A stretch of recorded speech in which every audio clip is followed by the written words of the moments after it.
mga kabidyo, ito muli tayo sa ating panibagong video at samahan nyo muli ako sa araw na to dahil gagawin muli tayo ng panibagong box. Okay, so nakikita nyo yung ating box na bullet box. Ang size po niyan is size 15 at kung papaano natin ito binuo or ginawa, abangan nyo yung ating full video para makita nyo kung papaano natin ito binuo. Kaya wag na natin patagalin natin isana natin. At ito na nga mga kabidyo, kinatapos na natin yung ating mga part ng ating speaker box. Para sa mga sukat, mamaya-maya sasabihin natin yung mga sukat natin sa tapas. At para sa mga magtatanong kung ilang pirasong marin ang nagamit natin para sa apat na box.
So ito na nga mga video, okay, at sa papatuloy ng ating video, ibibigay ko sa inyo yung ating mga sukat sa tabas at ito yung ating sample. So ito yung ating bullet horn na buo na, isang piraso pa lang yan. So tanggalin muna natin yung ating horn.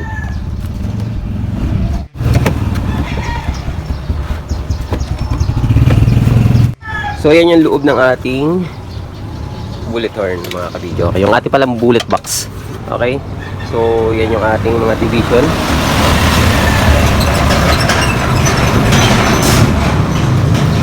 Dito muna tayo sa harap. Okay, dito sa harap mga kabidyo, kaya lapad niyan is 45.8 cm. And then yung haba niya or yung taas niya is 65.5 or 65.8. Okay, 65.8 cm. And then dito naman sa ating side, ayan, yan yung ating side. Ang taas niyan is 65.8 cm by 61. Okay, yun yung kanyang haba. Haba niya 61 cm. And then sa ating back, dito na tayo sa lating loob. Okay, para dito sa loob natin mga kabidyo, okay? Yan, yung loob natin, ito yung sukat natin. Dito sa ating loob, sa lagayan natin ng ating speaker, ang taas niyan is 37.5 cm by 44.2 cm. Yan. And then ito naman, dito sa ibabaw natin, yung ating pinaka-division, ang lapad niyan, or yung haba pala, is 23.5 cm by 45.7 ang kanyang haba. And then dito sa back naman, yung back natin is 65.8 cm by 41. Okay, 41 cm sa ating itaas at ibaba. Ang lapad niyan is 49.5 cm by 60.8 cm. Okay, yan yung kanyang lapad. So 2 pieces para sa itaas at ibaba. So yan yung ating sukat sa tabas. Okay, ito pa yung ating mga pinagtabasan. Okay, ito yung ating pangharap. Sana nakikita nyo yung ating pattern na yan. Dito yung ating tweeter horn, and then dito naman yung ating pinakabulot. Ito naman yung ating panglikod. 3 pieces pa yung ating gagawin. And then ito yung ating pang itaas at ibaba ng ating box. Ito naman yung ating pang loob at yung ating pintuan. And then ito naman yung ating pang side. So dito pala mga ka-video, okay yung gap natin dito. Yan. At yung laki ng butas natin, yung sukat natin sa butas is ito. Okay. Yung butas natin is 16 cm para makabilog tayo nito. 16 cm. And then yung gap natin sa baba at sa taas is parehas lang. Okay. 2.5 cm. Ito yan. Yan. Yung gap natin sa itaas at baba, 2.5 cm. So, sa butas naman mga kabidyo, okay, nakadepende nga pala sa bullet horn na gagamitin nyo. So, sa ating bullet horn, yan yung sukat natin para makabilog tayo ng ganito. 16 cm. Okay? Nakadepende kasi sa bullet horn yung ating butas na bilog dyan.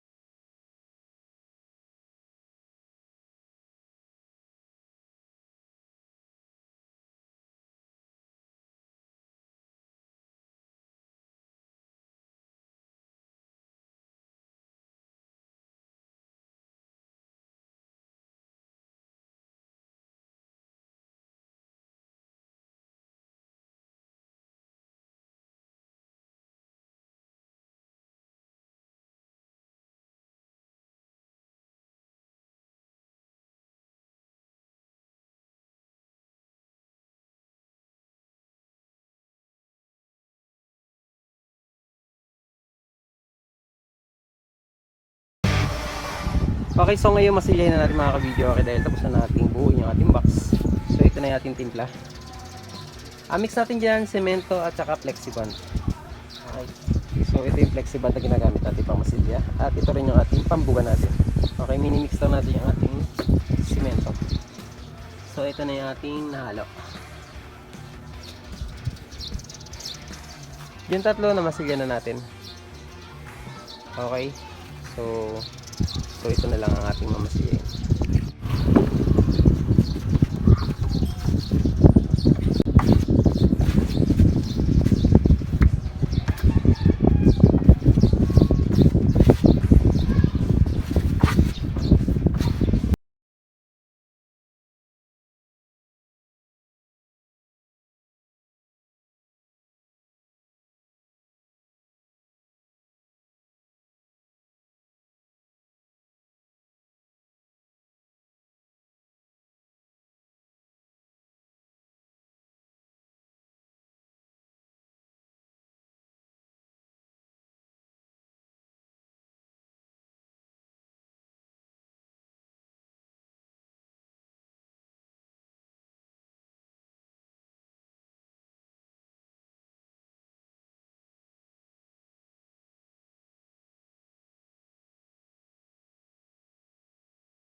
Okay, ito na ating pambuga.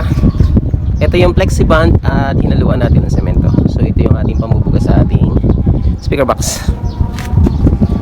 So ito na yung ating box. At after nating masilyahin,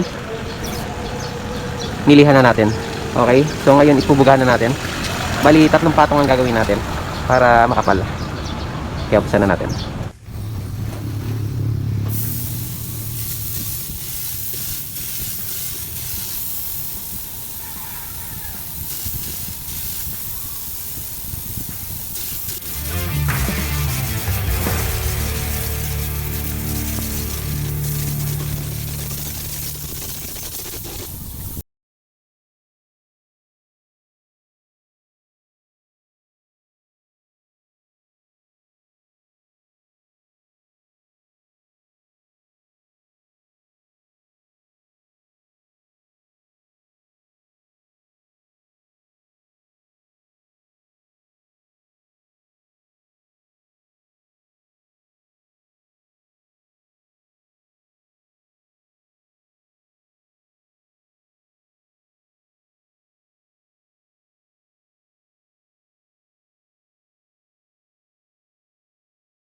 So ito na yung ating mga speaker box.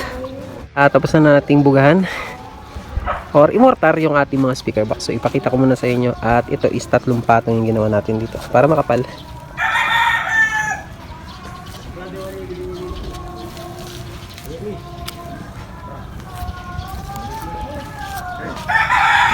So after nito matuyo mga kabidyo, kililiyahin na natin. At saka naman natin na-applyan ng pintura. Enamel block gloss mga kabidyo. Okay.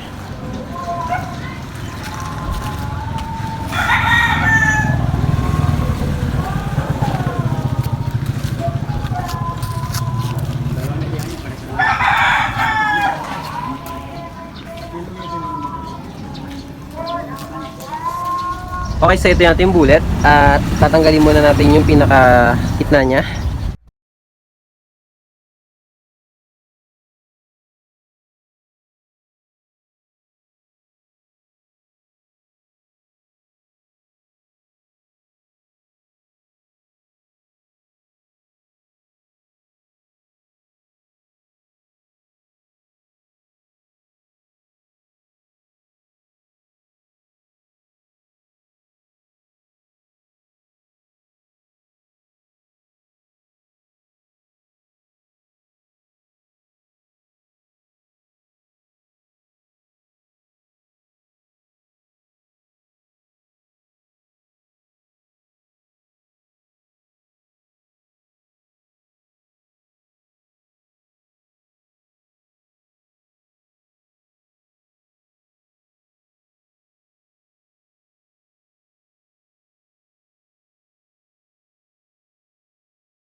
So ito mga kabidyo, okay, iba ang kulay niya kaya iniwan natin. Kulay apple green ang i-color natin dyan.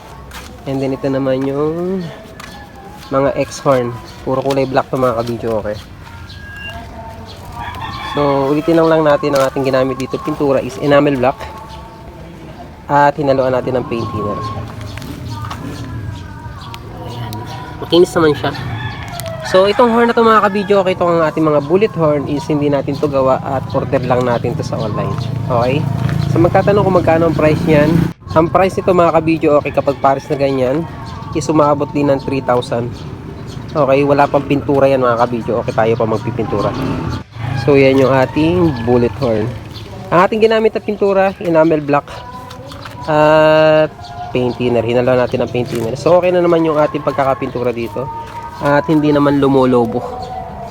Ayan. At kumapit din naman. Kita naman sobrang kintab.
So, after natin pinturahan, ito na. Inibilad na natin. Bali, 4 boxes.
So ito na yung ating bullet mga kabidyo. Okay, bullet na D15 na binuo. So ipakita ko sa inyo at ikutan natin para makita nyo.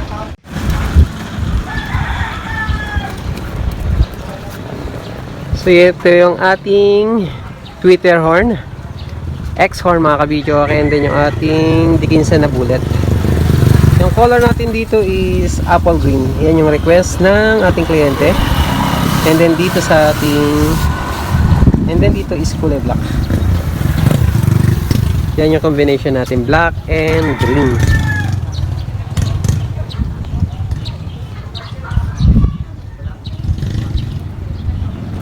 Medyo maangas.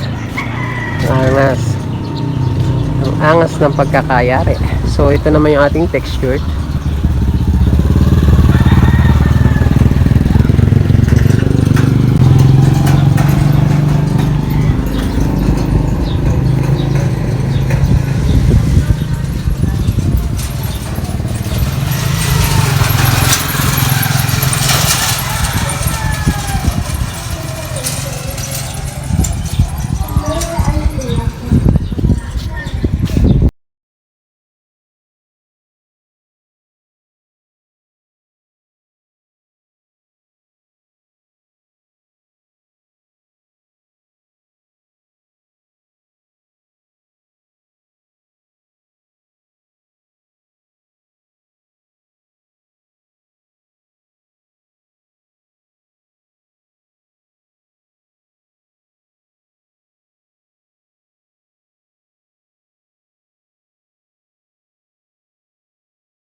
So naglagay tayo dito ng brace at pati sa taas. Ayan. Di kabilang side. Para kahit pa paano tumibay naman siya. Yan yung laman ng ating bullet box.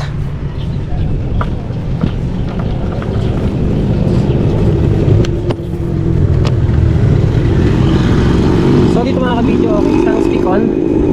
Ayan, Paris na isang speak-on, and then dito sa baba, Paris na dual na speak-on.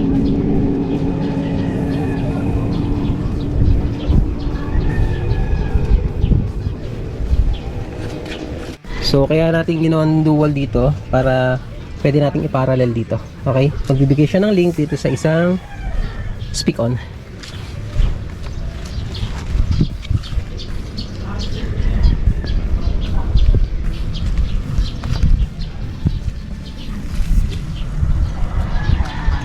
So sa mga magtatanong kung magkano yung kuha natin dito sa tweeter horn and then dito sa bullet na D15, ang pagkakakuha po natin dyan is umaabot din ng 3,000. Okay, kasi kinuha natin ito walang pintura. So tayo pa ang magbubuga o tayo pa ang magpipintura dyan. Kaya umaabot din siya ng 3,000 para sa tweeter horn, para sa tweeter horn at para sa ating bullet na D15. Okay? So suma total sa apat na bullet horn na D15 at apat na tweeter horn, nakagaya niyan is umaabot din ng 10,000 mga kabidyo. Okay? Sa ating tweeter horn at sa ating bullet. Okay? So medyo may kamahalan yung mga bullet horn pa lang mga kabidyo. Okay, dito pa lang medyo may kahalaga. Dito pa lang medyo may halaga na yung presyo niya. So sa magtatanong kung saan natin kinuha yung mga horn na yan, yung ating mga bullet na yan, is nakuha po natin yan sa online. Okay? At sa mga magtatanong din kung ilang pirasong marine ang nagamit natin dito, ito mga kabidyo, okay, nakagamit din tayo ng 4 pieces na marine. Okay? Ang size ng ating marine 3/4. Okay, and then binugahan natin ng flexiband. Flexiband na may semento. So matibay yan mga kabidyo, okay? At sa mga magtatanong kung magkano yung bigay natin dito sa ating apat na piraso na bullet box, umabot din po siya ng 38,000. Ganyan po siya kamahal mga kabidyo, okay? Kasi nga medyo mahal yung bullet. So nakadepende yung ating price sa mga materyales kagaya ng bullet horn and then sa ating mga kahoy. Okay, kaya medyo may kamahalan siya. So ito na nga yung ating finished product at ready for pick up na siya.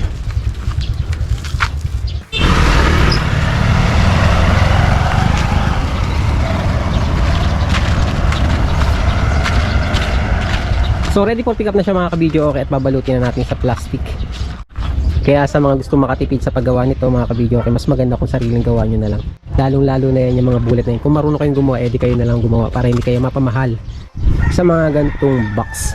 Okay, so hanggang dito lang mga kabidyo. Okay, sana nakatulong ang video natin ngayong araw na to sa ating mga kabidyo. Okay natin dyan na gustong bumuo or gumawa ng box kagaya ng ginawa natin ngayong araw na to. At sa mga hindi pa po nagpapalo, subscribe sa ating YouTube channel, ganyan din sa ating Facebook page. Subscribe na po kayo and notification bell mga kabidyo. Okay, idamay nyo na para lagi po kayong updated sa ating mga ginagawa mga video, and paki-like and share nyo na rin po kung nagustuhan nyo. Kaya hanggang dito na lang at maraming salamat at hanggang sa muli. God bless.